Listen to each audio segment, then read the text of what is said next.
अस्सलाम वालेकुम everybody. Like morning. ठंडी तो शुरू हुई है, अभी तक शुरुआत नहीं हुई। काफी बारिश हो रहा है हर जगह पे, खास तौर पे साउथ में। कुछ लोग का कहना है कि आज के आने वाले दौर में ऐसे ही रहेंगे, बता रहे मतलब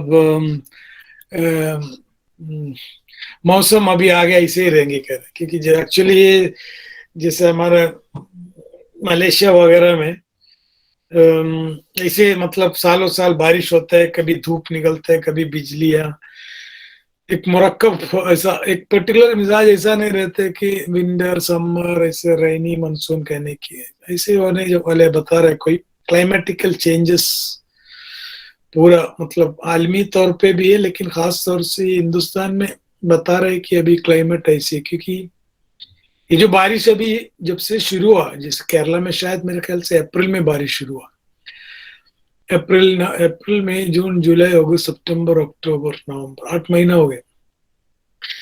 यूनानी के एतबार से मौसम के जो एक मौसम 90 डेज का होता है, जैसे नहीं कि दिन रात 12 घंटा, एक पहर 6 घंटा बोलते हैं ना, दोपहर 6 घंटा एक पहर होता है। दोपहर बोले तो 12 बजे, मतलब एक 6 घंटा 12 बजे।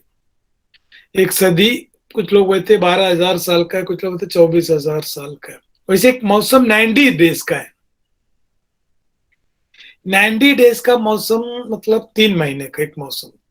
तो ऐसे 4 मौसम मिलते हैं 90 डेज में।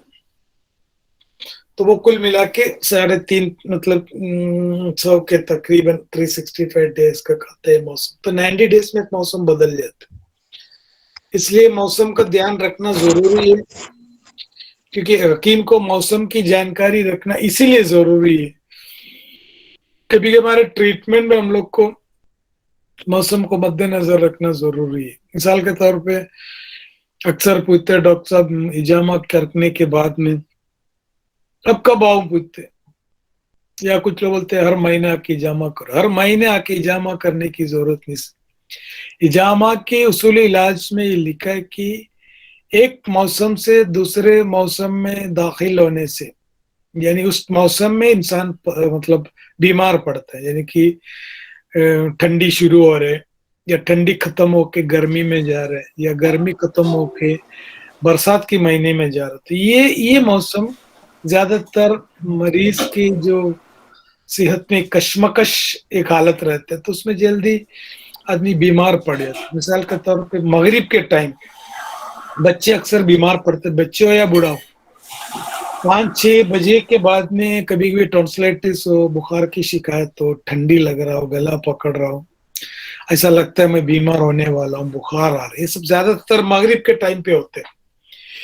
क्योंकि ये दोनों मतलब मौसम के बीच का मौसम। तो अक्सर हम लोग 90 डेज हमेशा दिमाग में रखा करो। और यहाँ तक के न्यूमरोलॉजी में भी ये कहते हैं कि एक के बाद में 9 खत्म हो जाते, 9 के बाद में वापस फिर एक शुरू हो जाते, 0 का कोई वैल्यू नहीं। तो जैसे अमलियात करते हैं, या जैसे इल्मुल जफर और ये वगैरह जो करते हैं, उनको उनका कहना रहता है कि कभी कभी आपने कुछ अमलियात या कुछ ऐसे करवाए तो 9 सेकंड के अंदर, या 9 मिनट में, 9 घंटे में, या 9 दिन में एक आदमी की चक्र पूरा हो जाते हैं। यानी कि उसके असर दिखने के लिए कभी कोई चीज अगर किए 9 डेज लगता कहते। एनीवे, तो ये थे हमारे डॉक्टर अलाउद्दीन साहब के लिए एक मशवरा। मौसम की तब्दीली है और आपके अंदर भी मौसम की तब्दीली हो रहे, मतलब मगरिब के तरफ जा रहे हैं हम लोग, ज्यादातर लोग। कुछ लोग असर हुआ है, कुछ लोग मगरिब की तरफ जा चुके हैं। बहरहाल मौसम का ध्यान रखो। ये मौसम ज्यादातर लोग बीमार पड़ते, वही सारे इन्फेक्शियस डिजीज होते हैं। तो एक मौसम खत्म होने के टाइम पे हिजामा किया करो, या एक मौसम की शुरुआत में, ताकि कहते हैं कि उस मौसम की पूरी वैक्सीनेशन हो जाती है। 90 डेज का वैक्सीनेशन होता है। और हमने जो वैक्सीन किया, ऐसा भी कहते हैं कि हमने जो वैक्सीनेशन किया कोविड वगैरह का, ये ता कयामत, यानी कि तुम्हारी जिंदगी भर इसकी पोटेंसी या एफिकेसी या इससे थोड़ी रेसिस्ट रहेंगे। एक मौसम के लिए आपने अगर एक मौसम में अगर आपने ये किया, मतलब वैक्सीनेटेड ये किया, तो ये मौसम में या ये सीजन में आपको उस बीमारी की परेशानी नहीं लेंगी, लेकिन अगले मौसम में आपको वापस ये लेना ही है। एक्चुअली खास तौर से ऐसे इन्फेक्शियस डिजीज की बात कर रहा हूँ। ओके, कुछ जगह ऐसे है कि स्मॉल पॉक्स है, कुछ लोग जैसे कि पोलियो वगैरह, उसमें कभी कभी लाइफ लॉन्ग इम्यूनिटी मिल जाते हैं कुछ लोग, लेकिन जो इन्फेक्शियस डिजीज के अंदर वो जो मौसमी डिजीज होते हैं, मौसम की तब्दीली, तो उसमें वो मुक्ति तो प्यारा। बहरहाल हम हमारे टॉपिक के तरफ जाते हैं, क्योंकि topic very important, very interesting topic था वो जो हमने अल्हम्दुलिल्लाह, ये भी मौसम की तब्दीली है, अलाउद्दीन के असर यहाँ तक पहुंचे लगता है। तो हमने कल लास्ट ब्रेक में एग्जाम किए थे कि हर दौर में चेंजेस हुआ, हर दौर में तकवा भी चेंज हुआ। तो हम बोलेंगे तकवा कैसे चेंज होती है? तकवा मतलब सोचने की, एक एक सोचने की जो सलाहियत है, वो भी तकवे से आते हैं। मतलब आदमी जो अलर्ट होते हैं, आदमी के अंदर जो ये होते हैं, वो भी एक्चुअली सोचने से होते हैं। तो हर दौर में तकवे की दर्जा या तकवे की क्वालिटी में भी फर्क पड़ता है। तो हम लोग आजकल जो दौर में जी रहे हैं, तो इसमें ज्यादातर हम लोग जो भी चीज करते हैं उसके लिए हमको सबूत और मेजरमेंट चाहिए। जो आदमी मेजर नहीं कर सकते तो उसको बीमारी नहीं कह सकते, कोई चीज को सच्चाई भी नहीं कह सकती, है उसको साइंस में शुमार नहीं करते अगर आप उसको तोल नहीं सकते, नाप नहीं सकते। इसका मतलब ये है नहीं जैसे। तो यहाँ हमारी जितने भी मेडिकल फील्ड के अंदर साइंस की तरफ उसको साबित करने के लिए हमने हर चीज को तोलने नापने की कोशिश किया। उसके सबसे बड़ा एक देन है जो हमारी लैब इन्वेस्टिगेशन और लैब फाइंडिंग्स। ओके, तो कल हमने बात किए थे कि हमने सरसरी तौर पे लास्ट लेक्चर सीरीज में हमने सरसरी तौर पे बताया कि ये क्या क्या चीज एक बहुत ही वास्ट है। ये आजकल जितने जितने इन्वेस्टिगेशन हो रहे, सुपर स्पेशलाइजेशन जितना जा रहा है उतना सुपर स्पेशलाइजेशन इन्वेस्टिगेशन भी आ रहा है। अभी इंशाल्लाह फ्यूचर में ऐसा भी आ जाएंगे, वो वक्त दूर नहीं है कि आपके मतलब दाएं हाथ के लिए एक डॉक्टर, बाएं हाथ के लिए एक डॉक्टर, मतलब लेफ्ट एंड राइट के लिए, लेफ्ट एंड राइट के लिए भी डॉक्टर आपको मतलब स्पेशलाइज रहेंगे। बोलेगा, आपने बोला दाएं हाथ मेरा फट गया, बोलोगे ये मेरा डिपार्टमेंट नहीं, मेरा डिपार्टमेंट राइट है, तुम लेफ्ट के पास जाओ, लेफ्ट के पास और राइट के पास, लेफ्ट किडनी राइट किडनी सब इतनी मतलब आगे जाके इतनी स्पेशलाइज्ड हो जाएंगी। हर सेक्शन का एक एक उंगली का एक एक डॉक्टर बनेंगे, एक एक दांत का एक एक डॉक्टर बनेंगे। टोटल 32 डॉक्टर दांत है, लेकिन 5 साल बढ़ने के बाद भी उनकी पढ़ाई अभी खत्म नहीं हो दांत के ताल्लुक से। 5 साल सिर्फ दांत के बारे में पढ़ाई की, तो वहां भी इतना स्पेशलाइजेशन हो गया। यहाँ ये स्पेशलाइजेशन हम जैसे जो अल्टरनेटिव सिस्टम मेडिसिन, मैं इनको अल्टरनेटिव नहीं करना चाह रहा। अल्टरनेटिव का मतलब क्या होता है कि आपके पास कोई चाह रहा नहीं तो एक अल्टरनेटिव लो, या कुछ जगह पे इसको कॉम्प्लीमेंट्री मेडिसिन भी कहते हैं, यूनानी आयुर्वेदिक कॉम्प्लीमेंट्री, यानी एक तोहफे के तौर का एक मेडिसिन।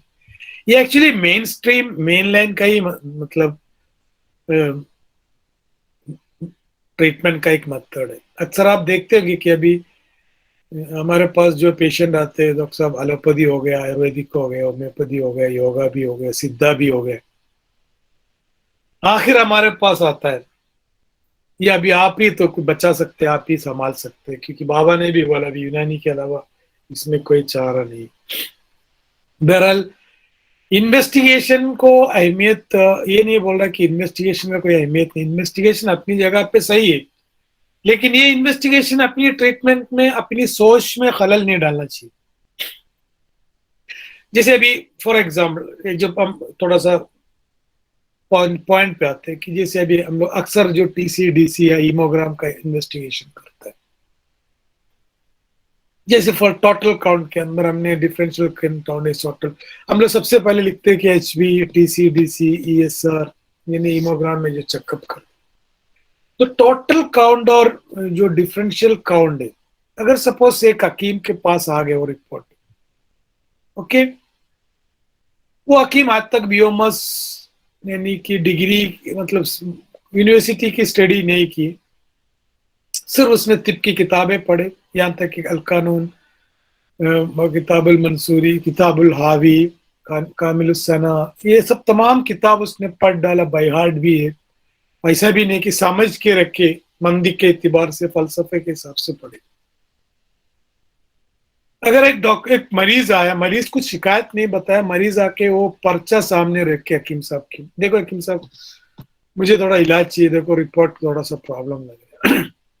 तो हकीम साहब क्या करेंगे, हकीम साहब थोड़ा बहुत पढ़े लिखे ना, HB, हाँ मैं जानता हूँ HB थोड़ा कम है, खून कम है, और TC DC या थोड़ा सा व्हाइट ब्लड सेल्स और रेड ब्लड सेल के ताल्लुक से देख के तो थोड़ा बहुत वो मालूमात रखता है कि WBC डिफेंसिव मैकेनिज्म में काम करता है, और RBC की काउंट इतना होना चाहिए, WBC की काउंट थोड़ा बहुत तो पढ़ा होगा, लेकिन यहाँ मसला ये आता है कि उसको हमारी सिस्टम से कैसे जोड़े, यानी कि यूनानी की फिलोसफी या यूनानी की पैथोलॉजी या यूनानी की फार्माकोकाइनेटिक्स या यूनानी की इस्तिहालत या यूनानी की कौन फसाद से ये जो रिपोर्ट को कैसे जोड़े।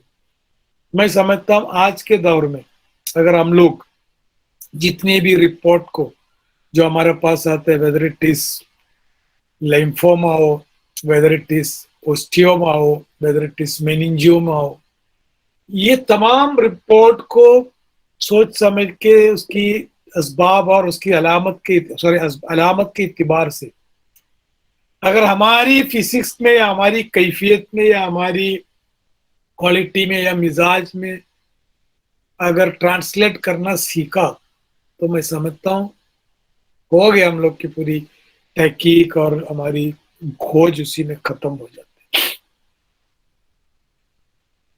अब HB तो सब जानता है, एक आम इंसान भी जानता है, HB बोले तो हीमोग्लोबिन है, ये कम हो गया बोल के डायरेक्ट हम लोग क्या करते, दवा लिखना शुरू करते, मॉडर्न वाले जितना आयन टैबलेट लिखा देता है, तो जाहिर सी बात है हमारे पास भी आयन टैबलेट है, कुर्सकुस्ता फौलाद है, कुर्सकुस्ता हफ्सुल लदीद है, मोमियाई कैप्सूल है, शरबत फौलाद है, ये सब हमने लिख के दिया आज के दौर के हिसाब से, यानी कि हमको मालूम पड़ा उसका खून कम है, हमने खून की दवा दे दी, तो इसमें कोई प्रॉब्लम नहीं है। तो यहाँ यूनानी के एतबार से देखें, खून तो नो डाउट हरारत और रुतूबत का एक मजमुआ है, खून जो हवा से ताल्लुक रखता है, और हवा से यानी नसीम यानी ऑक्सीजन का भी एक दखल इसमें है। उसके बाद में HB हीमोग्लोबिन, उसके अंदर एक प्रोटीन पार्ट भी है, एक हीम पार्ट भी है। खून बनने के लिए हम लोग सब हीमोग्लोबिन लिख के HB लिख के देते हैं, सॉरी आयरन लिख के देते हैं, उसमें एक पार्ट ये कि प्रोटीन है, प्रोटीन के लिए कुछ नहीं देते। तो प्रोटीन का मिजाज मालूम होना चाहिए, प्रोटीन बेसिकली क्या है, प्रोटीन बेसिकली एक बेहतरीन हार रतब मिजाज रखने वाली, उसको नाम भूल जाते, प्रोटीन अमीनो जो भी हो, अमीनो उसके अंदर पेप्टाइड जो वगैरह, यूनानी के हिसाब से प्रोटीन गर्म तर एक अशिया है। तो खून बनने के लिए हीम और ग्लोबिन की जरूरत है। अब कभी भी पेशेंट आते हैं, डॉक्टर साहब HB की कमी है, डॉक्टर साहब ने बहुत दवा दिया, आयरन टैबलेट दिया, लेकिन खून नहीं बढ़ रहा है। अरे भाई, खून बनने के लिए जो चीज, जो रॉ मटेरियल आपको देना चाहिए, आपने आधा दे दिया, आयरन दे दिया, what about protein, what about globulin? तो ये सब देने के बावजूद भी अगर खून नहीं बन रहे, तो हमको सोचना चाहिए कि there is some problem in the assimilation या मेटाबॉलिज्म में प्रॉब्लम है। खाना नहीं बन रहा है घर पे, सबब बहुत सारा सबब हो सकते हैं। किचन में रॉ मटेरियल नहीं है, किचन में रॉ मटेरियल नहीं, खाना नहीं बनेंगे। किचन में रॉ मटेरियल स्टोव नहीं है, किचन में रॉ मटेरियल भी स्टोव, ये बर्तन नहीं है। किचन में स्टोव रॉ मटेरियल भी है, बर्तन भी है, स्टोव भी है, खाना पकाने वाला नहीं। ये चारों लोग है लेकिन खाना बनाने वाला नहीं है। बनाने वाला अभी ये सब कुछ, ये खाना डालने की बर्तन नहीं है, वो भी है, वो लेके आने के वाला आदमी नहीं है। मतलब बहुत सारे वजह हो सकते हैं, कोई कंस्ट्रक्शन या कोई प्रोडक्शन में खामी आ गया तो सिर्फ ये नहीं कि रॉ मटेरियल दे दिया जाए, रॉ मटेरियल दे दिया ना, रॉ मटेरियल दे दिया जाए भाई, वहां का कुकर या वहां का जो स्टव यानी कि लीवर खराब है, यानी तुम्हारा कबीद के अंदर प्रॉब्लम है, या कबीद बरूदत की तरफ चले गए, या कबीद हरारत की तरफ चले भी गए, कितने भी अच्छे रॉ मटेरियल दे दो, खून नहीं बनेंगे, खाना नहीं बनेंगे। ये सब कौन सोचेगा? अगर ये सब तुम नहीं सोचेंगे तो कंपाउंडर का काम है। कंपाउंडर भी जाके मेडिकल में जाके पूछ के देखो, कंपाउंडर जाके मेडिकल वाले से पूछो, डॉक्टर कंपाउंडर को बोलो भाई जरा देखो मेरा रिपोर्ट में खून थोड़ा कम है, कोई कोई चीज है क्या आपके पास? वो आपके बोल पूछेंगे आपको यूनानी चाहिए, एलोपैथी चाहिए, आयुर्वेदिक चाहिए, हर किस्म का प्रोडक्ट है, 1 रुपए से लेकर 100 रुपए का प्रोडक्ट क्या चाहिए? एक कंपाउंडर डॉक्टर से अच्छे काम करेंगे। तो डॉक्टर की क्या जरूरत है? डॉक्टर की जरूरत इसलिए कि तुम्हारी एचबी की, एचबी कम होने के पीछे क्या माजरा है, क्या कहानी है, उसको कहाँ से हल करना है, वो बताने के लिए, वो इंफॉर्मेशन हासिल करने के लिए मरीज हमारे पास आते हैं, दवा खाने के लिए थोड़ी। तो अक्सर याद रखो, एचबी के लिए, एचबी कम हो गए तो डायरेक्ट शरबत फौलाद या कुर्स पिस्ता फौलाद या बादाम पिस्ता खाने की जगह उनको बताओ, उनकी चेकअप करो। चेकअप करने का मतलब यूनानी के एतबार से हिस्ट्री लो, कम से कम इतना तो देखो मरीज चारों मिजाज में से कौन सी मिजाज में। दमी मिजाज को जल्दी जल्दी एचबी की कमी नहीं होती, ज्यादातर मिजाज में कमी होते है सफरा को, एचबी ज्यादातर कम होते सफरा को और बलगमी को। सौदा के अंदर और दम्मी के अंदर एचबी इतना जल्दी कम नहीं होते, भले खाना कम खाए तो भी उनका 10 के एबो रहता है। सफरा के अंदर एचबी जल्दी कम होने की मेन वजह, सफरा ऑलरेडी जिगर से, जिगर की हरारत, जिगर में गर्मी बढ़ने की वजह से जिगर माउफ हो जाते, जिगर के फंक्शन में खलल आ जाता है। एंड द सेम वे उसकी ऑपोजिट क्या है? आग की ऑपोजिट क्या? पानी, यानी बलगम। बलगम जिगर को बरूदत की तरफ लेके जाते तो तमाम इस्तेहाला में खलल पैदा करता है, उससे भी खून बनने की सलाहियत खत्म हो जाती है। पेशेंट मोटे होते जा रहे हैं, ओबीस होते जा रहे हैं, लेकिन एचबी कम होते जा रहा है, लेकिन उसके अंदर रुतूबत और बरूदत बढ़ते जा रहे हैं। तो हर जगह पे देखना, याद रखना, एचपी कम हो गया मरीज को, सबसे पहले डिसाइड करो मेरी मरीज, किस मरीज में एचपी कम हो गया, ये चारों मिजाज में से कौन सी मिजाज का है, वो हिसाब से मैं दवा दूं। तो एचबी के साथ साथ, एचबी कम होने में अगर आप लोग को थोड़ा अगर आगे जाके कुछ काम करना है तो हमेशा याद रखने का, एचबी 10 के नीचे जाते हैं, कभी 7-8 तक जाते हैं, कभी 6-7 में भी मरीज को समझ में नहीं आता, पहला लुक वाइज भी नहीं रहते। तो उसकी बहुत सारे रीजन हो सकते हैं, कभी कभी सीए हो सकते हैं, कभी ट्यूबरक्लोसिस हो सकते हैं, कभी बहुत सारे डिजीज हो सकते हैं। लेकिन मैं अगर सिर्फ एचबी के ताल्लुक से अगर लेक्चर लेना जाऊं तो शायद 1-2 लेक्चर सीरीज अपनों को रखना पड़ेंगे।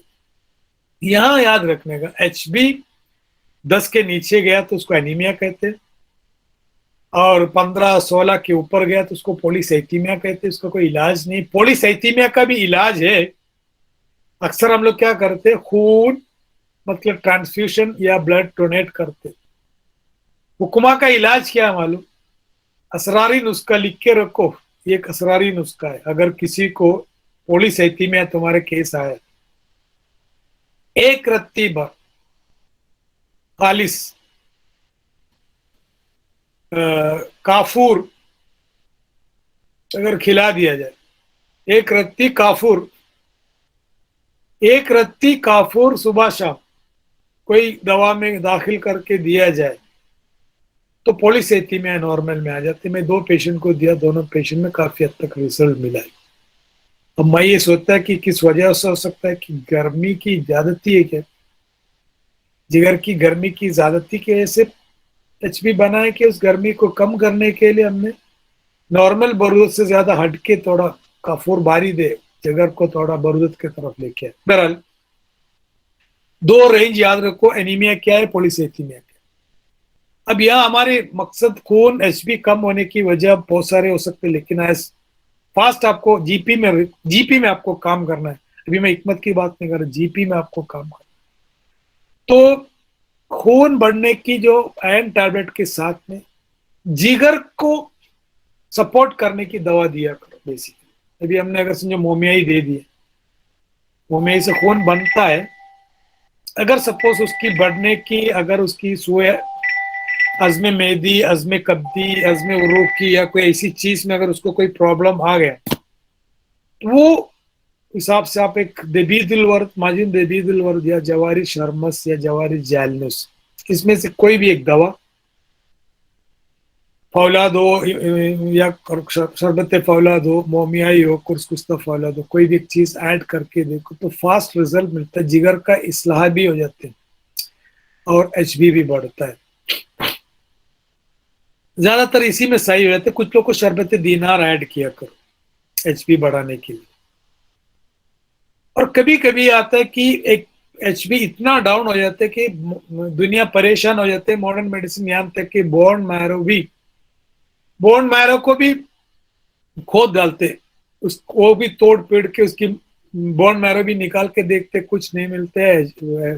स्प्लीन देखे, स्प्लीन में कोई प्रॉब्लम नहीं है, जिगर में कोई प्रॉब्लम नहीं है, LFT is normal, bone marrow normal, but खून नहीं बन रहा है।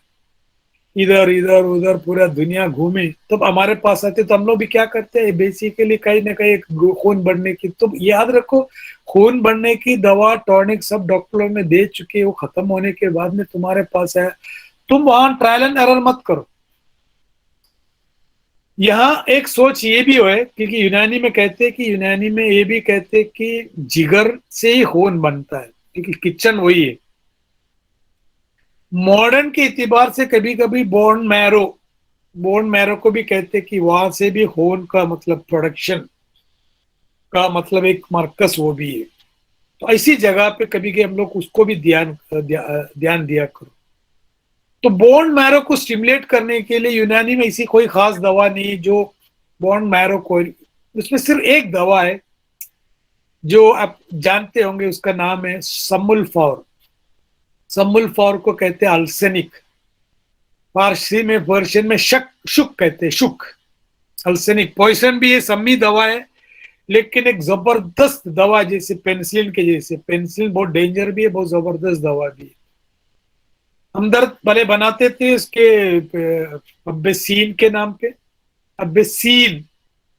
हमदर्द के एक आते हैं, अब्बेसीन एक आते हैं, और अब्बेक्सीम आते हैं। सीम के अंदर स्नोफिलिया के लिए देते हैं, उसके अंदर वो क्या नाम है उसका, मदार का दूध और ये वगैरह, सुहागा बिरिया वगैरह। अब्बेसीन के अंदर समुल फॉर है, वो अल्सेनिक है।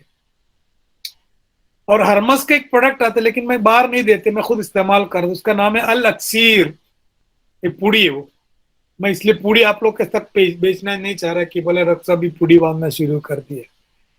वो एक रत्ती का पाउडर है, वो मेरा उस्ताद का नुस्खा है, मोहतरम हकीम अबू बकर का नुस्खा है वो एक दिन इंशाल्लाह आप लोग को मैं सिखाऊंगा।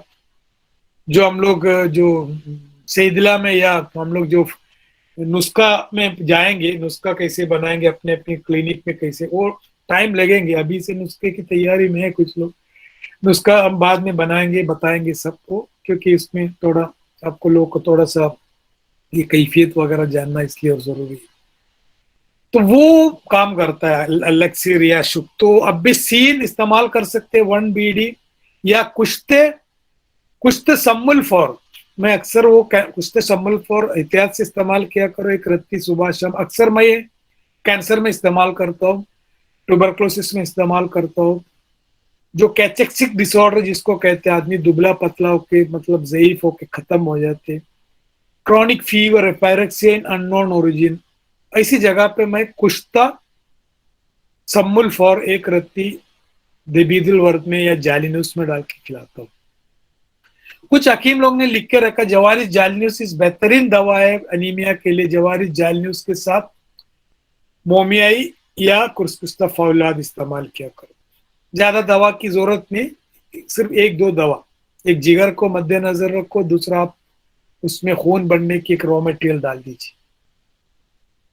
कुछ जगह पे अगर सिर्फ प्रोटीन की कमी है, हीमोग्लोबिन की हीम की कमी नहीं, मतलब प्रोटीन की कमी है, तो कभी कभी माउलयात, कभी कभी माउलम काम करता है मरीज को। कभी कभी अंगूरी है, जिसके अंदर अंगूर है, यानी मुनक्का है, मुनक्का से बनता है। कभी कभी मैं ये भी करता हूँ, कुछ समझ में नहीं आ रहा, एवरीथिंग इज नॉर्मल, थोड़ा सा बरूदत की गलबा है उसकी जिगर में, तो सिर्फ अब्बे अजराकी से भी खून बढ़ता है, और अब्बे कभी नौशादरी से भी खून बढ़ता है। होम्योपैथी वाले नेक्स, NUX, नेक्स वोमी का, जिसको हम अजराकी कहते हैं या कुचला कहते हैं, होम्योपैथी वाले नक्स हमेशा GAT में इस्तेमाल करते हैं, GAT को अच्छा करने के लिए, डाइजेशन अच्छा करने के लिए। यूनानी वाले अजराकी अक्सर आसाब में चले जाते, किसी ने कहीं लिख के रखे, वही तोते के जैसे रट रट के रखे। अजराकी बोले तो दिमाग, पैरालिसिस, फालिज, वजूल मफासिल, ये सब चीज में अजराकी की सही मकाम वहां नहीं है, याद रखना। अजराकी जिगर की बरूदत को बढ़ाता है। जिगर अगर समझो सुस्त हो गया, मैंने बहुत सारे मरीज को, डायबिटिक पेशेंट की शुरुआत में, बॉर्डरलाइन मरीज को मैंने सिर्फ अजराकी से डायबिटिक को सही किया। मरीज को मैं ये कहता है कि बाबा एक अजराकी सुबह शाम खाया करो, 6 महीने के बाद में मेरे पास आना।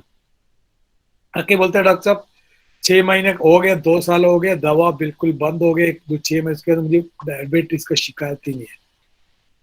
तो वो GAT में इस्तेमाल करते हम लोग, एक्चुअली ये असाब में इस्तेमाल करते, लेकिन अजरक की खून बढ़ाने में भी मदद करते हैं। किस वजह से?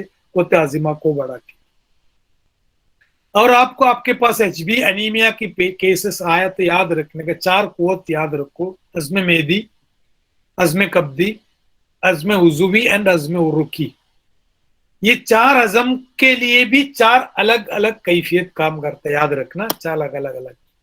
कभी कोते मासिका बढ़ाना पड़ता है, किसी को अगर IBS है, जलकुल, हम खाना खाते हैं संडास बाथरूम में भाग रहे, अच्छे अच्छे खाना, तंदूरी, दूध, बादाम, पिस्ता सब खा रहे, तो खाते जाके वो डिपॉजिट कर रहे बाथरूम, वॉशरूम में, तो क्या फायदा है? तो वहां कभी कभी कोते मासिका की जरूरत पड़ती है, कोते जाजिबा की जरूरत पड़ती है। तो ये सब चीज बात की तुम लोग के दिमाग के ऊपर, मैं सरसरी तौर पे टॉपिक के हिसाब से बात कर रहा हूं। तो एनीमिया ट्रीट करना आजकल भी एक समझ में याद रखना का एक फन है, वो एक कला है, वो एक, क्योंकि पहले जमाने में आप लोग मालूम, आज से 10 साल पहले, 15 साल पहले इतना साइंस एडवांस नहीं था। वो टाइम पे हम लोग हर किस्म की बुखार को मैनेज करता था। आज इतना सुपर स्पेशलिस्ट होने की वजह से बड़े बड़े डॉक्टर परेशान है बुखार को कैसे मैनेज करता है। इसलिए मैं अक्सर हकीम लोग को एक नसीहत देता हूं, तुम कोई क्लिनिक मत खोलो, सिर्फ बुखार की क्लिनिक स्टार्ट करो। जैसे इजामा इजामा पोस्टर लगा के रखते हैं ना अपने आप को, हम लोग अपने आप को बड़ा साबित करने के लिए इजामा की पोस्टर नीचे रखो, ऊपर फीवर क्लिनिक स्टार्ट करो। हर किस्म की फीवर को मैनेज करो, वेदर इट इज यूनानी के हिसाब से सफरावी हो, मॉडर्न के हिसाब से डंगो विंगो, जो भी हो। बोला तुम्हारी क्लिनिक में इतना पेशेंट आएंगे, क्योंकि बुखार के लिए क्लिनिक, यस वो भी होने वाला है फ्यूचर में। वैसे मैं बता रहा है कि आजकल एनीमिया को भी ट्रीट करने के लिए डॉक्टर लोग, इनके पास एनीमिया की आयरन टैबलेट के अलावा कोई चीज नहीं है। वो कभी कभी लीवर अगर खराबी हो गया तो उसको Li52 लिख के देना पड़ता है कि लीवर के लिए कोई दवा नहीं। मॉडर्न में इतने बड़े साइंस है, लीवर के लिए कोई दवा नहीं है जी, Li52 लिखना पड़ता है, हमारे हमारे अब्बे का नौशादरी या दूसरा कुछ लिखना पड़ता है मॉडर्न डॉक्टर को, क्योंकि लीवर अगर खराब हो गया तो मॉडर्न में मेडिसिन नहीं है। तो HB को याद रखो, HB एक बड़ा इश्यू है भी है, नहीं भी है। कभी कभी बीमारी की वजह से HB हमेशा डाउन रहता है, कुछ लोगों को पैदाइशी तौर पे नाव रहते हैं, बोलते लोग सब वो जब से हमारे पूरी खानदान ऐसे नाव के ऊपर जाता ही नहीं, कुछ भी खाओ पियो, कोई सिम्टम्स नहीं, छोड़ दो ऐसी पेशेंट को, दवा मत दो, ये जरूरी नहीं कि सब 10 के ऊपर ही। तो बहरहाल HB की ट्रीटमेंट को भी ऐसे मतलब हलिक में इजी मत समझो। HB के ट्रीटमेंट में कायदे से इलाज किया करो, डायरेक्ट कोई उटंग पटंग दवा मत लो, लेकिन उसमें भी आप एक अच्छी दवा लिख के दो, जो कंपाइंड एंड वेल डिफाइंड एक दवा लिख के दो, ताकि मरीज को उसको अच्छे से उसको इस्तेमाल कर सके। ओके। एचबी कभी कभी कैंसर के अंदर, सीए के अंदर, कभी कभी ट्यूबरक्लोसिस के अंदर बहुत सारे एचपी डाउन हो जाते हैं।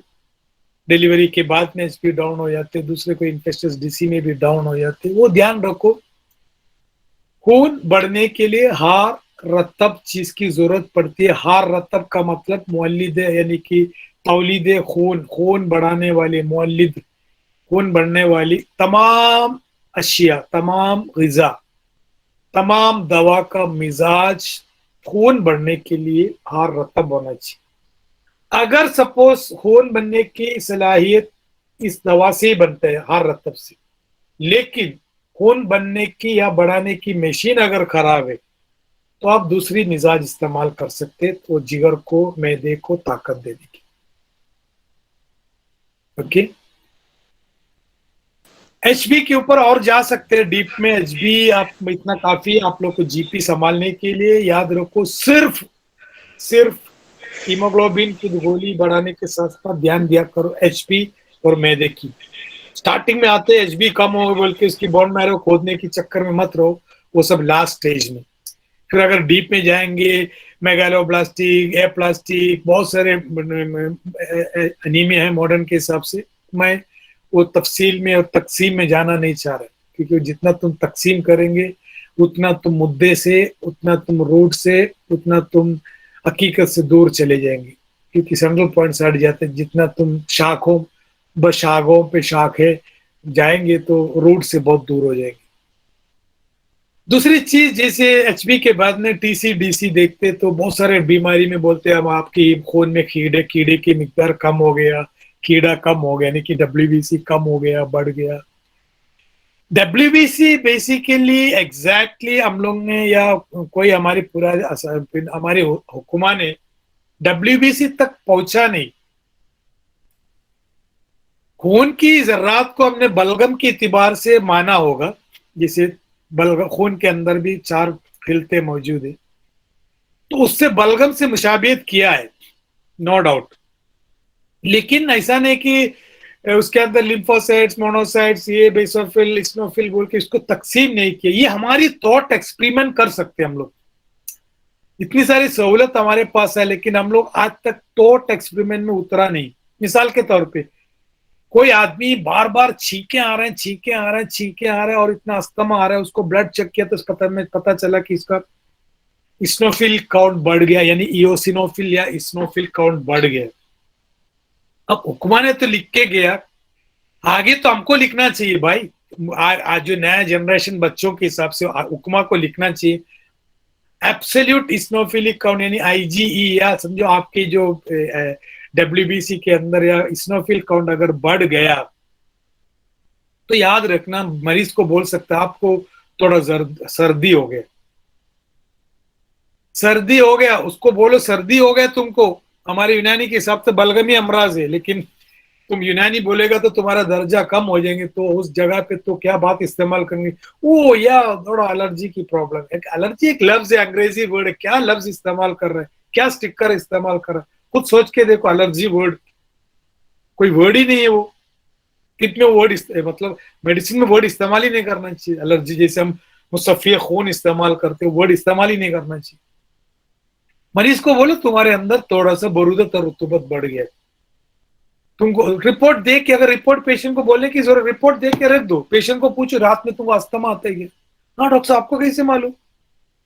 रिपोर्ट के हिसाब से उसको स्नोफिलिक अटैक, किसी की बॉडी की स्नोफिलिक काउंट रात में 12, 1, 2 बजे सबसे ज्यादा बढ़ता है। दोपहर में चेक करके देखो, स्नोफिलिक काउंट कम हो जाते हैं। बेसोफिल जितने भी एलर्जिक मैनिफेस्टेशन बढ़ता है, जैसे सफरावी डिजीज के अंदर, जैसे कोई सर्दी जुकाम डिफेंसिव मैकेनिज्म बढ़ गया तो उसके अंदर लिम्फोसाइट्स बढ़ जाते हैं। तो ये चीज बोलने के लिए हमारे पास इल्म होना चाहिए कि ये रिपोर्ट देख के मैं मेरी सिस्टम के जरिए मरीज को मैं क्या समझाऊं। स्नोफिलिक काउंट बढ़ गया, नो डाउट। अगर किसी ने पूछा कि स्नोफिलिक काउंट बढ़ गया तो तुम्हारी यूनानी में तुम्हारी यूनानी की कौन सी किताब में इस्नोफिल इब्न सीना लिख के रखा है क्या, जाबिर बिन अय्यान ने लिखा है क्या, या राजी ने लिख के रखा है क्या, या जालिनूस ने कहा इस्नोफिलिक काउंट कहाँ लिखा है?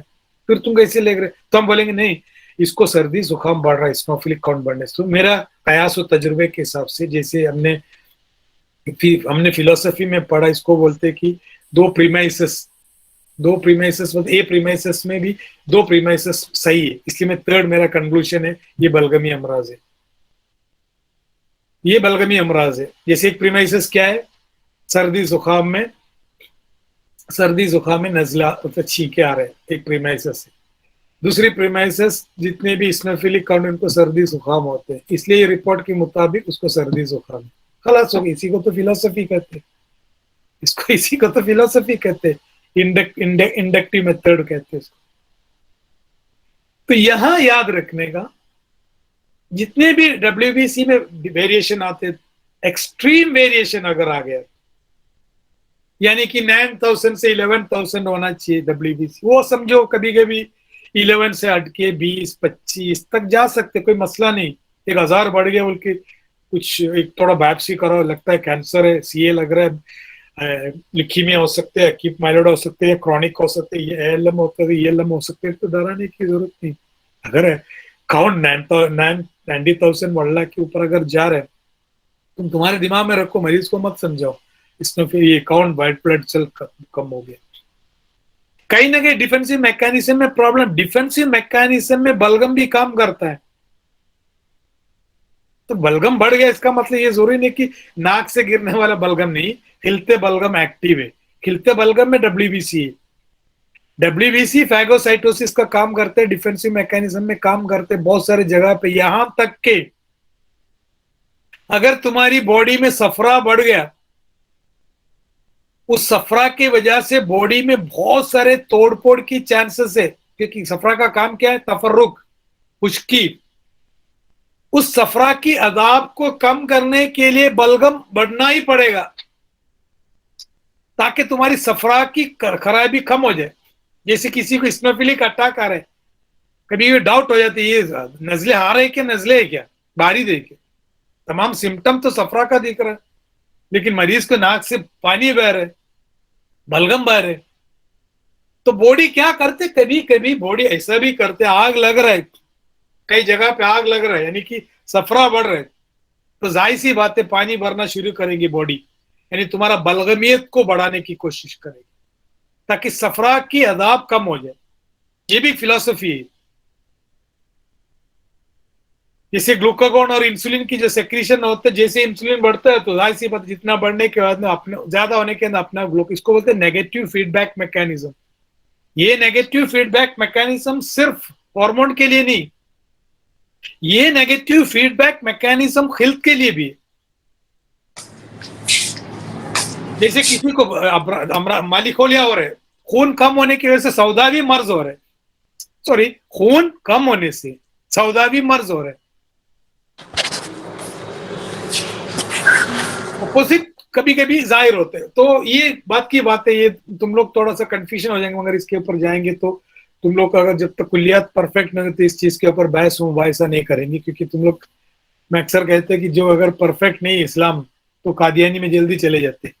एक होते वो ये साबिर मुल्तानी का किताब है, उसमें ज्यादातर हमेशा उसका 3 पे चलता है उसकी फिलोसफी, 4 पे नहीं, और यूनानी की बातें करती है, यूनानी तो 4 पे है तो 3 कहां से आ गए? तो जो जिसका ईमान पुख्ता नहीं यूनानी में, तो वो किताब पढ़ने से भटक जाते हो। तो मैं अक्सर उनको बोलते बाबा पहले यूनानी की जो फिलोसफी परफेक्ट करो और ईमान को परफेक्ट रखो। जो आदमी का ईमान परफेक्ट रखते वो कोई भी माहौल में जान दे, कोई भी गंदे माहौल में रहने दो, कभी भटकता नहीं। जो ईमान डगमगा जाते, हम लोग का सब ईमान अभी भी ऐसा है यूनानी के हिसाब से, कभी खुशी कभी गम, कभी इधर कभी उधर हो जाते। तो ध्यान रखो, उसमें अभी मत जाओ। तो इस्नोफिलिक काउंट हो या बेसोफिल, डब्ल्यूबीसी की चेंजेस ज्यादातर रिलेटेड टू बलगम है, and that is related to again any sort of infection body में दाखिल हुआ है। और ज्यादातर ये इन्फेक्शन आपको देखने को मिलता है कि ज्यादातर ये इन्फेक्शन बलगम से मुराद है, बलगम से रिलेटेड ज्यादातर इश्यूज में ही डब्ल्यूबीसी काउंट में बढ़ता है।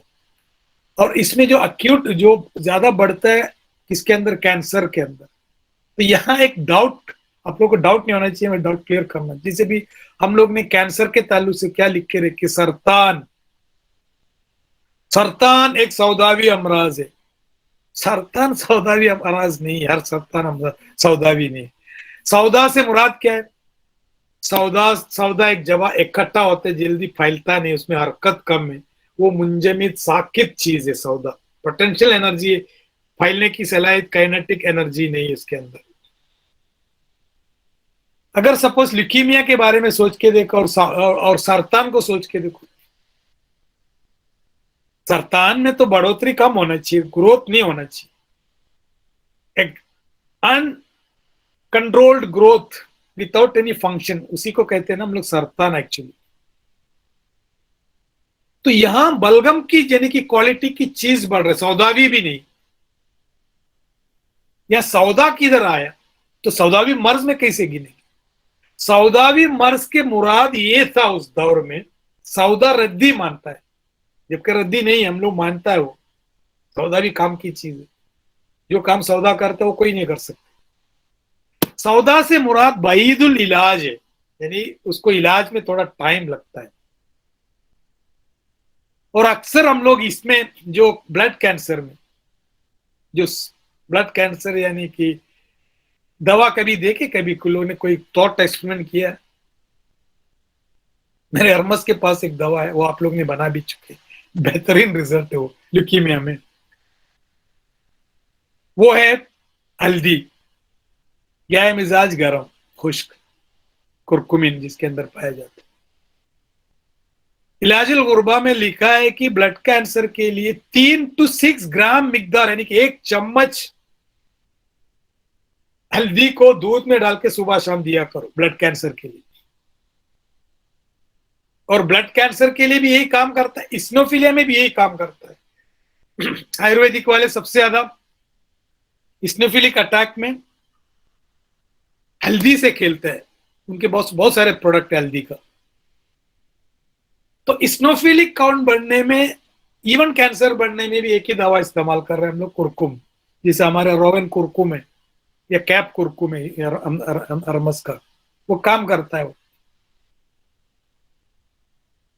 तो क्या चीज बढ़ रहा है खून के अंदर, टीसी-डीसी के अंदर, टोटल काउंट के अंदर, डिफरेंशियल काउंट के अंदर बढ़ने से? कभी कभी ये भी पूछा करो पेशेंट को, अगर 15 दिन से बुखार आ रहे तो जाहिर सी बात है डब्ल्यूसी काउंट में चेंजेस आता है। मरीज परेशान रहते हैं, डॉक्टर ने बोला आपकी काउंट बढ़ गया। पेशेंट काउंट से मतलब समझते दूसरा कुछ काम, काउंट बढ़ गया नो डाउट। पेशेंट को बोलो तुम्हारी बॉडी में किधर से कहीं ना कहीं एक इन्फेक्शन दाखिल हुआ है या कोई इन्फेक्शन है, उसको सही करो, तुम्हारे काउंट नॉर्मल में आएंगे। इसको बात की बतंगड़ मत बनाओ। तो टीसी-डीसी काउंट के अंदर कभी कभी सफरा का भी ज्यादती समझ में आते हैं। सफरा जो हिस्टामिन है वो मास्ट सेल से रिलीफ होता है। वो मास्ट सेल जो रिलीफ होता है, कभी कभी मास्ट सेल जो एंटीहिस्टामिन, जो हिस्टामिन रिलीज होते हैं, वो मास्ट सेल बढ़ने से भी बोल सकते हैं कि बाबा सफरा बढ़ चुकी। अर्टिकेरिया में भी, कभी कभी दूसरी डिजीज के अंदर भी अपनों को समझ में आता है कि कहीं ना कहीं इवन फूड पॉइजनिंग में भी कभी कभी चीज बढ़ जाती है। क्योंकि हम लोग क्या है मालूम, हम लोग हकीम है। जो डॉक्टर आम की दरख्त में देखता है वो हम लोग आसमान में देख लेते हैं, और जो चीज आसमान में देखते हैं वो हम आम की दरख्त में देख लेते हैं। ये हम हकीम है। हमारे पास इतनी तजुर्बा और हमारे इतनी मुशाहिदा होना चाहिए कि ये क्या चीज है, इसकी मास्टल बढ़ गया क्यों, कह रहे क्या खाए थे रात में, कुछ उल्टा सीधा खाए क्या? हाँ डॉक्टर साहब मैंने कल पराठा और एक बॉइल्ड अंडा खाया। तो कभी कभी अक्यूट कंडीशन भी खून के जरिए तुम अपनी खिल्त को समझ में गया कि ये खिल्त बढ़ गया, सफरा बढ़ गया, कोई अक्यूट कंडीशन आ गया, ये क्रॉनिक तो नहीं है। ये खाने पीने में बेतरतीबी लाया है, माकूल और मशरूब में, माकूल और मशरूब में, और हवा में भी। हवा का भी तगय्युर, कभी कभी हम लोग सांस लेने से प्रॉब्लम होती, क्यों मालूम? हवा और पानी बहुत जल्दी मुखद्दर, बहुत जल्दी उसके अंदर तगय्युर आ जाते। वो तगय्युर इंसान को भी झेलना पड़ता है। हवा और पानी, ये दो चीज जल्दी खराब हो जाती है, मुकद्दर क्या बोलते हैं इसके अंदर, पोल्यूटेड हो जाते हैं।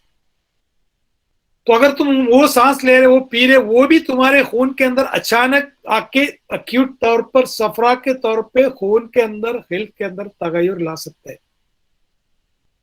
हम लोग को, हकीम लोग को होना चाहिए था कि हम लोग ये जो लेबोरेटरी इन्वेस्टिगेशन आने से पहले हमारी हुकूमा ने इतने अच्छे अंदाज में इंसान को चार में डिवाइड किया और उनकी खून को भी चार में डिवाइड किया और उस चार कैफियत में होने वाली तब्दीलियों को एक अलामत से जोड़े, उस अलामत को उस आज़ा से जोड़े, उस आज़ा को उस अफ़ाल से जोड़े या कुव्वत से जोड़े और उस अफ़ाल की गैर तबी हालत को तक जोड़ के किताब लिख के चले गए।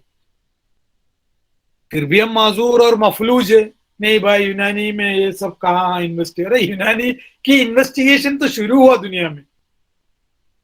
तुम तो किस खेत की मूली है मॉडर्न वाले, तुम तो छोटी मोटी दिखते हुए चीज से बात करते, ये बढ़ गया वो बढ़ गया। हम खून में न दिखने वाली कैफियत बता रहे तुमको, इस कैफियत बढ़ने से तुम्हारी इस रिपोर्ट आया है। या तुम छींक रहे हैं, मैं बोल रहा तुम बार बार छींक रहे, तुम जाके चेकअप करके आओ, तुम्हारी इस्नोफिलिक काउंट बढ़ा हुआ मिलेगा। यानी कि चेकअप करने से पहले चेकअप की रिजल्ट लिख के देंगे डॉक्टर को, तुम वही हकीम है। तुम बोलेंगे तुम्हारी डब्ल्यूबीसी या तुम्हारी एचबी इतना बढ़ेंगे, लिख के ले वो रिपोर्ट लेके, डॉक्टर साहब हकीम साहब आपने जो बोला वैसे सेम एचबी कम है।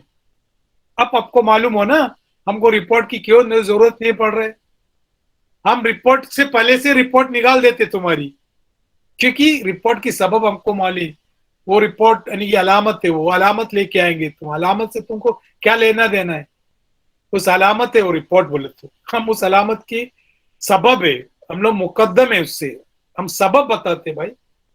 अब तुम सबब को जानने के बगैर अलामत जान के क्या करेंगे, रिपोर्ट इज अलामत। तो कोई भी चेंजेस खून में आया या होने वाला है या होने वाला है, वो भी एक हकीम बता सकते भाई। फ्यूचर में तुम्हारी जिगर में तुम्हारी जिगर मायूफ है, तुम जितना जागोगे तुम्हारी बाइल साल्ट और बाइल पिगमेंट बढ़ेंगे, खून पीला आएंगे, पेशाब में तकलीफ आएंगी, ये सब होने वाला है। अभी तो हुआ नहीं, होने के बाद कोई भी बता सकते हैं, तो डॉक्टर का काम है, हमारा काम नहीं, हम होने से पहले बताएंगे। सफरा बढ़ रहा है, बाइल साल्ट बाइल पिगमेंट पूरी खून, ये चीज बता सकते हो। तो खून के अंदर तब्दील होने वाली तमाम चीज को, जिसने हमने देखा डिफरेंशियल काउंट के अंदर, तो बलगमी हो सौदा के अंदर भी हम बता सकते। मिसाल के तौर पे जैसे हमने एचबी देखे, टीसी डीसी एसआर सब देखे, बाद में एक नॉर्मल चेक हम लोग करते कि ईएसआर चेक कराते। What is basically ESR? Erythrocyte sedimentation rate.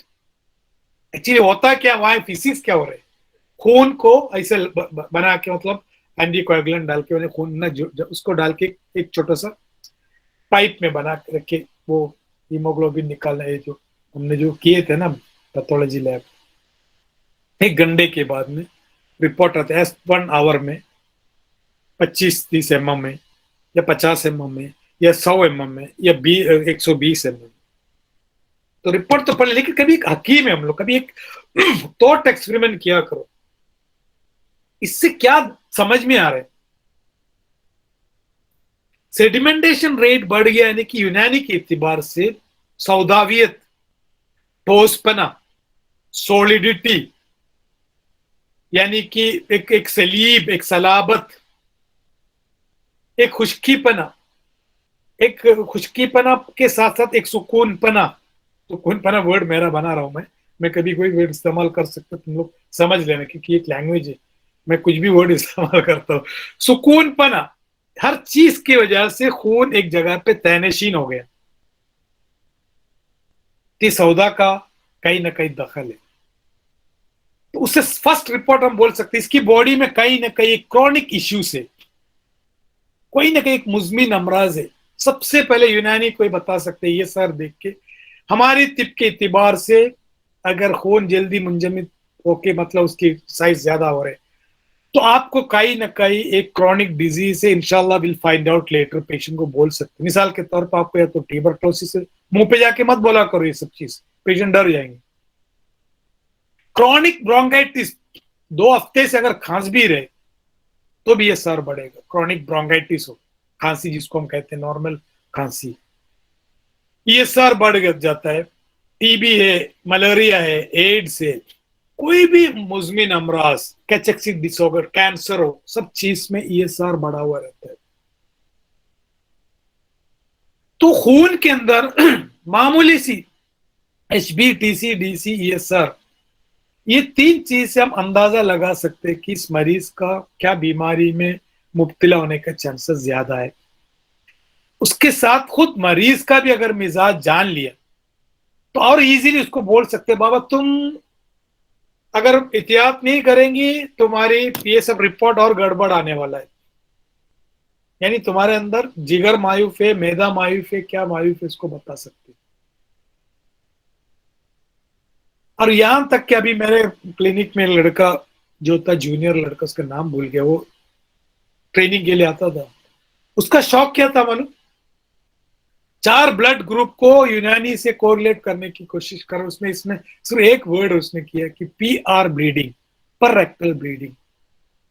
तो उसने ज्यादातर ओ पॉजिटिव वाले कुछ ऐसे खून में देखे, जितने भी उसने सवाल पूछे सॉरी, कौन मतलब प्रोरेक्टल ब्लीडिंग लेके, तो सबसे पहले पूछते हैं वो नाम नहीं पूछते, आपके ब्लड ग्रुप क्या पूछते।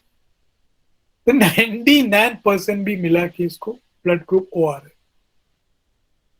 ये हम लोग के खोज होना चाहिए भाई। ये जरूरी नहीं कि हर आदमी अपनी सोच के मुताबिक, हमेशा याद रखना आउट ऑफ द बॉक्स किताब में नहीं मिलेंगे। कभी आपको दुनिया पागल कहेंगे, कहने दो, आउट ऑफ द बॉक्स आके ये सब चीज सोचा करो। ये जरूरी नहीं कि मेरी बात भी आप लोग मान लो, ये भी मत मानो।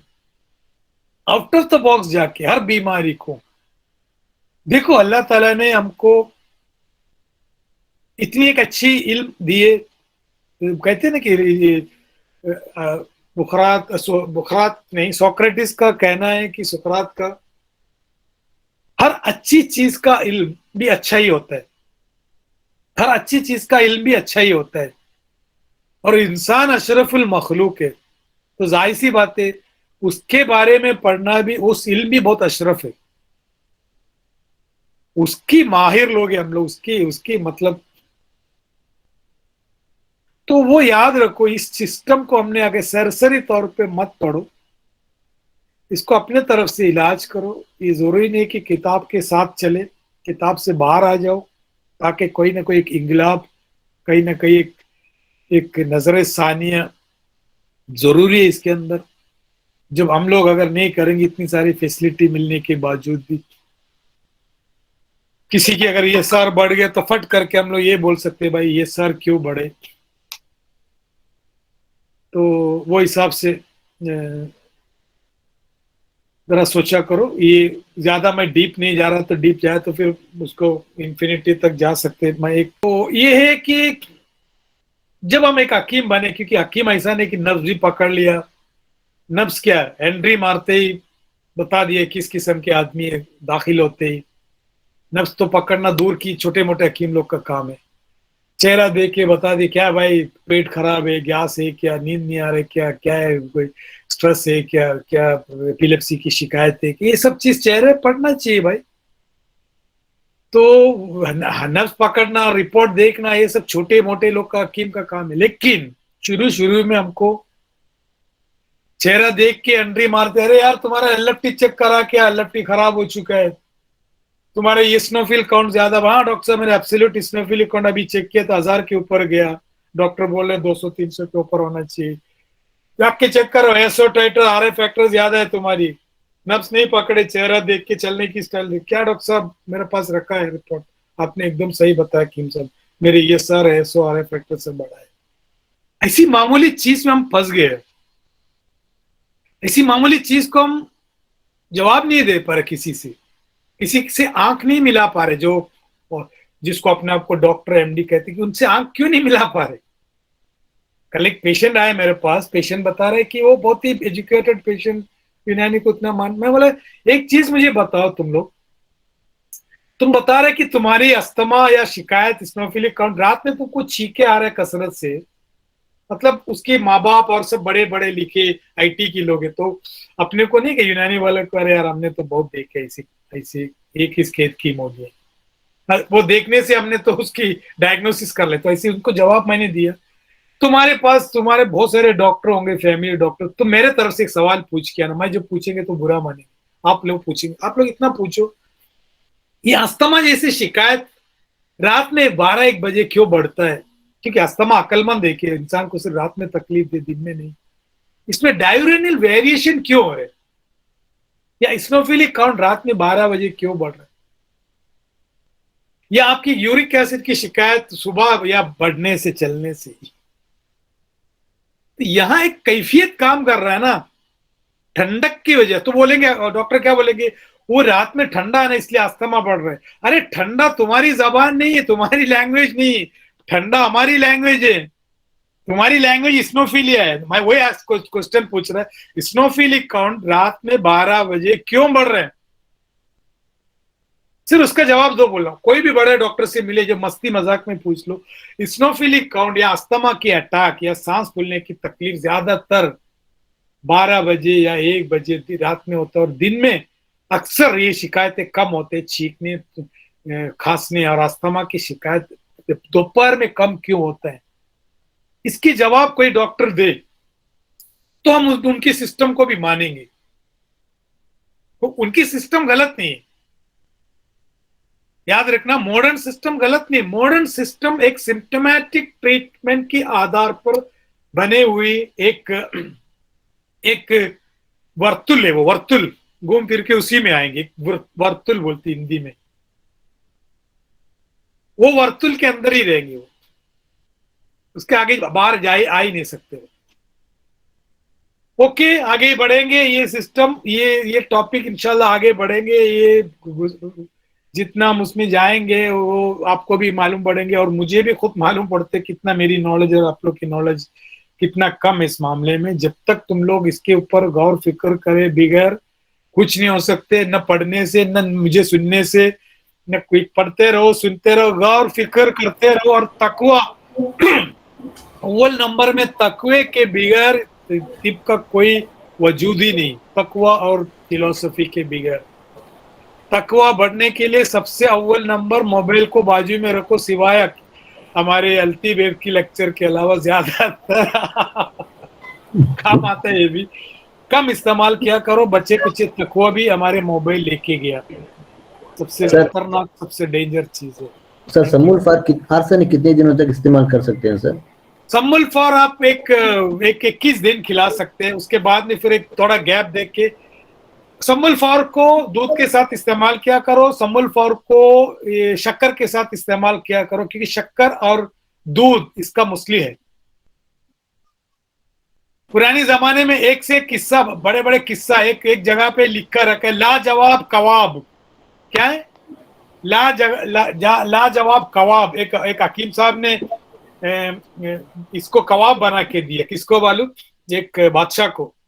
तो कबाब में डालने के लिए डब्बी में थोड़ा सा नमक दिया, तो हकीम साहब ने क्या किया, वो नमक के साथ थोड़ा सा सम्मुल फॉर को इसलाह करके, मुदब्बिर करके उसको पाउडर डाल दिया। तो हकीम साहब को बोला, हकीम साहब नवाब को बोला, जब भी आप ये कबाब खाएंगे उसके ऊपर ये मसाला, ये नमक झड़क के खाया करो। और उसमें क्या था, सम्मुल फॉर कई के लिए, ये जो कुव्वत बाग को बढ़ाने के लिए, इंतशार को बढ़ाने के लिए, सब चीज के लिए बेहतरीन काम करते हैं सम्मुल फॉर। Thank you.